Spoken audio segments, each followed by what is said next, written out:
একটা ছোট গ্রামে রাজীব নামে এক যুবক থাকত।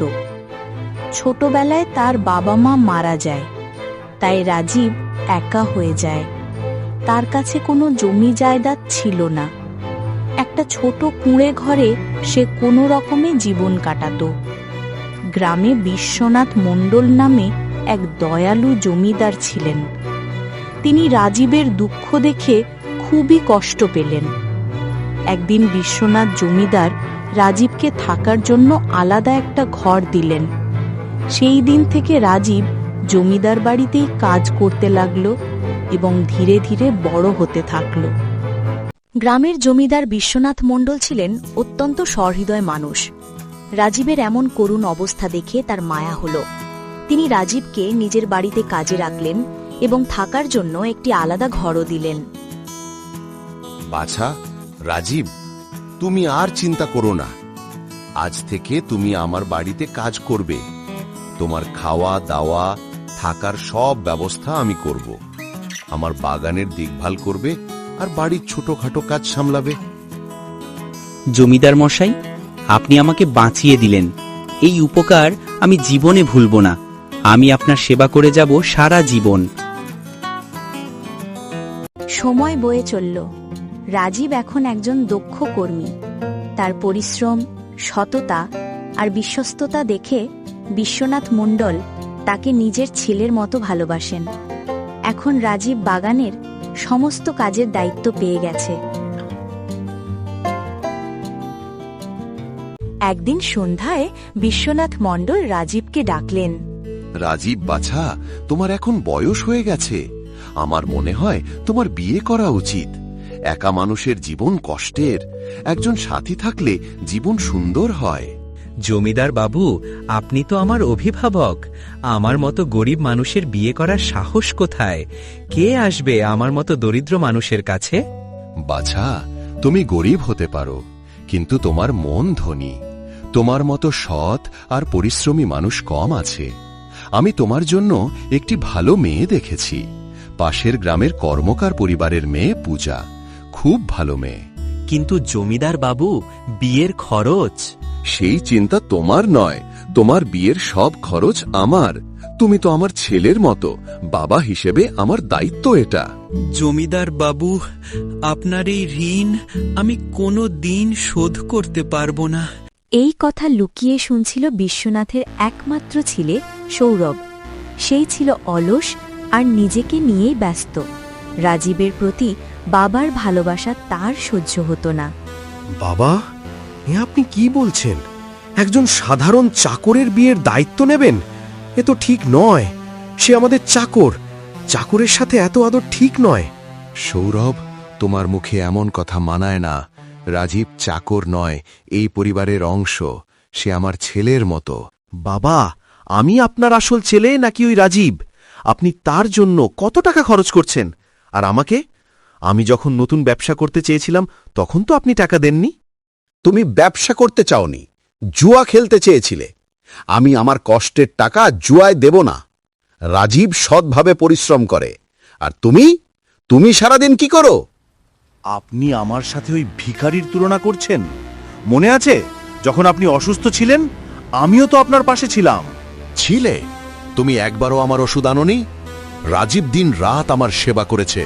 তোমাকে খুঁজে পাওয়া যায়নি তখন। এখন আমায় বুঝাতে এসেছো? ঠিক আছে বাবা, একদিন আপনি বুঝবেন কে আপনার আপন আর কে পর। সৌরভ খুব রেগে গিয়েছিল। সে ঠিক করল যে যেভাবেই হোক রাজীবকে সে এই বাড়ি থেকে বের করবে। এই রাজীব আমার সব নষ্ট করে দিচ্ছে।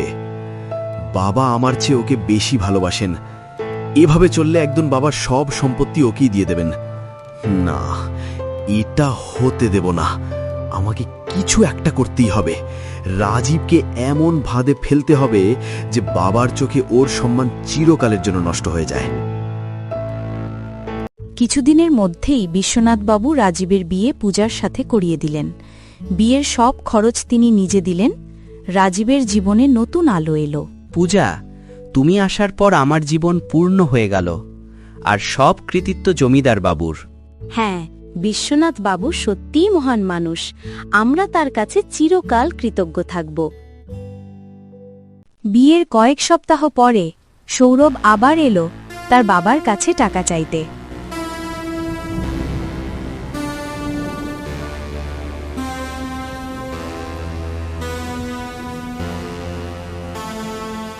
বাবা, আমার দরকার 15,000 টাকা। এত টাকা কেন দরকার তোমায়? সেটা আমার ব্যাপার, আপনি শুধু টাকা দিন।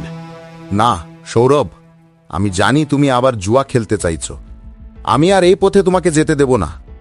বাবা, এই সম্পত্তি তো শেষে আমারই, আমার টাকা চাওয়ার অধিকার আছে।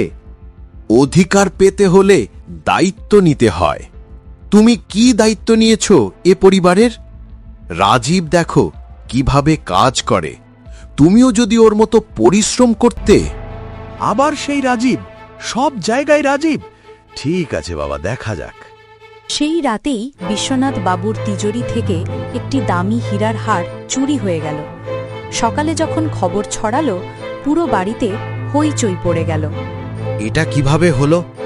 তিজোরির চাবি তো আমার কাছেই ছিল, হীরার হার গায়েব হয়ে গেল।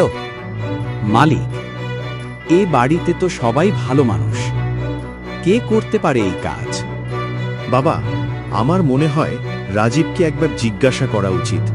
সে তো মাঝে মধ্যে ঘরদোর পরিষ্কার করতে আসে। সৌরভ, রাজীবের ওপর আমার পুরো বিশ্বাস, সে কখনো এমন কাজ করতে পারে না। ঠিক তখনই রাজীব বাগান থেকে ফিরে এলো। কি হয়েছে জমিদার বাবু, সবাই এত চিন্তিত কেন? তোমাকে জিজ্ঞাসা করছি রাজীব, বাবার হীরার হার সম্পর্কে তুমি কিছু জানো? হীরার হার? না তো, আমি কিছু জানি না। হারের কি হয়েছে? চুরি হয়ে গেছে, আর তুমি কিছু জানো না? তুমি তো কাল রাতেও বাড়ির ভেতরে কাজ করছিলে। হ্যাঁ, করছিলাম, কিন্তু আমি কোনো চুরি করিনি। জমিদার বাবু, আপনি আমাকে বিশ্বাস করুন। আমি তোমাকে বিশ্বাস করি রাজীব। সৌরভ, তুমি কেন রাজীবকে সন্দেহ করছো?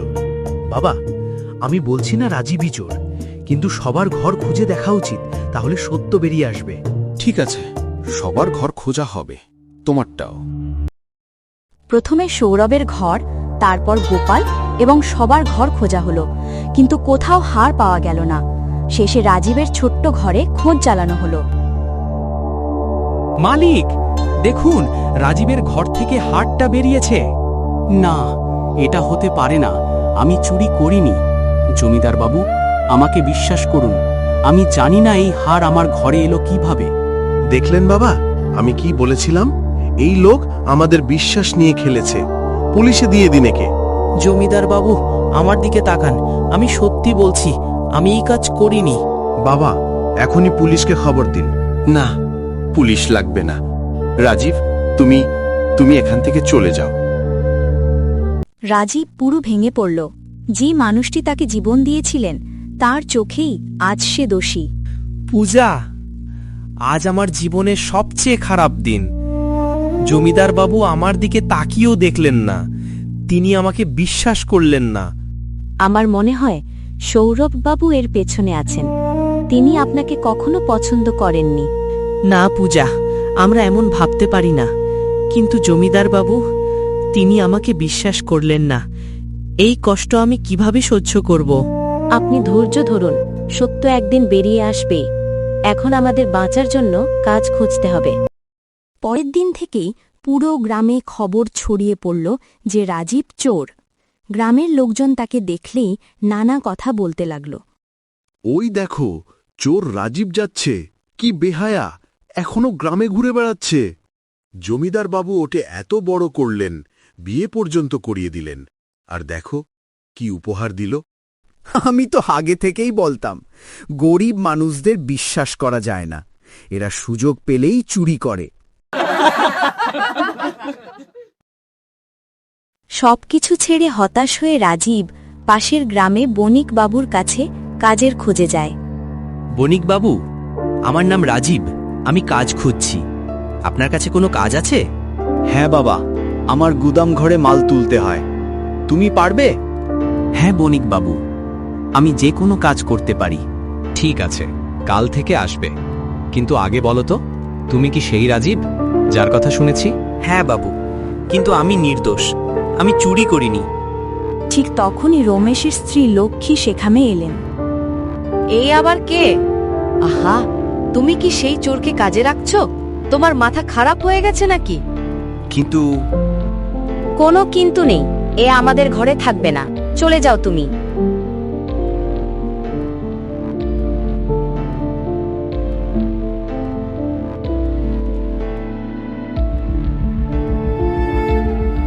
কয়েকদিন পর সৌরভ জানতে পারল যে রাজীব বণিকের কাছে কাজের খোঁজে গিয়েছিল, তাই সে আবার নতুন ফাঁদ পাততে শুরু করল। মদন, শুনেছি রাজীব নাকি বণিক বাবুর কাছে কাজের খোঁজে গিয়েছিল। হ্যাঁ বাবু, আমিও শুনেছি রাজীব কাজের খোঁজে গিয়েছিল। এটা আমি হতে দিতে পারবো না। তুই একটা কাজ করবি, যেমন আমরা হীরার হার চুরি করে রাজীবের ঘরে রেখেছিলাম, ঠিক তেমনি আগামীবার রমেশ বণিকের গুদাম থেকে দামি জিনিস চুরি করে রাজীবের ঝুলিতে ঢুকিয়ে দিবি। কিন্তু বাবু, এটা কোনো কিন্তু নেই। আমি রাজীবকে এই গ্রামে থাকতে দেব না। যা বলছি তাই কর। আর হ্যাঁ, কাজটা সাবধানে করবি, যাতে কেউ ধরতে না পারে। কিন্তু সৌরভ জানত না যে তার এই কথা এবার বিশ্বনাথ বাবু শুনে ফেলেছেন। বিশ্বনাথ বাবু আর সহ্য করতে পারলেন না, তিনি সরাসরি সৌরভের ঘরে ঢুকলেন। সৌরভ, তুমি কতটা নিচে নেমেছ? আমার কান কি ভুল শুনছে নাকি? তুমিই রাজীবকে ফাঁসিয়েছিলে? বাবা, আপনি কখন এলেন? আমি সব শুনেছি। হীরার হার তুমিই চুরি করেছিলে এবং রাজীবের ঘরে রেখে এসেছিলে। তুমি জানো ওই নির্দোষ মানুষটার কি অবস্থা হয়েছে? সে গ্রামে মুখ দেখাতে পারছে না। বাবা,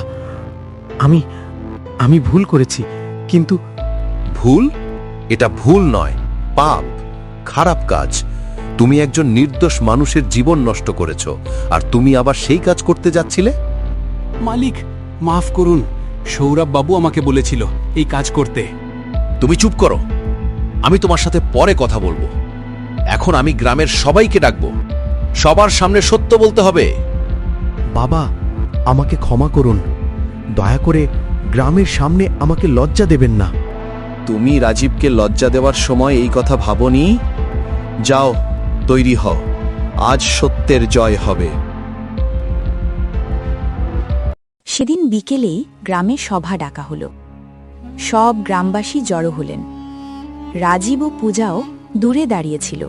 গ্রামবাসীরা, আজ আমি আপনাদের সামনে একটি গুরুত্বপূর্ণ সত্য বলতে চাই, যা আমার মনকে ভেঙে দিয়েছে। কিছুদিন আগে আমার বাড়ি থেকে হীরার হার চুরি হয়েছিল। সেই চুরির দায় দেওয়া হয়েছিল রাজীবের ওপর। আজ আমি বলছি, রাজীব নির্দোষ। কি? তাহলে চোর কে? চোর আমার নিজের ছেলে সৌরভ। সেই হীরার হার চুরি করে রাজীবের ঘরে লুকিয়ে রেখেছিল। আমি নিজে সৌরভের মুখ থেকে সত্য শুনেছি, আর এই মদন ছিল তার সাথী। মালিক ঠিক বলছেন। সৌরভ বাবু আমাকে দিয়ে হার চুরি করিয়েছিল এবং রাজীব ভাইয়ের ঘরে রাখতে বলেছিল। আমি ভুল করেছি, আমাকে মাফ করুন। এ কি শুনলাম? জমিদার বাবু আপনার ছেলে এমন করলো? হ্যাঁ, আমার লজ্জা লাগছে, কিন্তু সত্য লুকিয়ে রাখা আরো বড় পাপ। রাজীব এই গ্রামের সবচেয়ে সৎ মানুষ। তাকে আমরা লজ্জা দিয়েছি, তার জীবন কষ্টে ফেলেছি। রাজীব, তোমার কাছে আমি মাপ চাইছি। আমি তোমার উপর বিশ্বাস রাখতে পারিনি। তোমাকে কত কষ্ট পেতে হয়েছে। না জমিদার বাবু, আপনার কোনো দোষ নেই, প্রমাণ তো আমার বিরুদ্ধেই ছিল। না বাবা, তোমার চরিত্রই ছিল সবচেয়ে বড় প্রমাণ।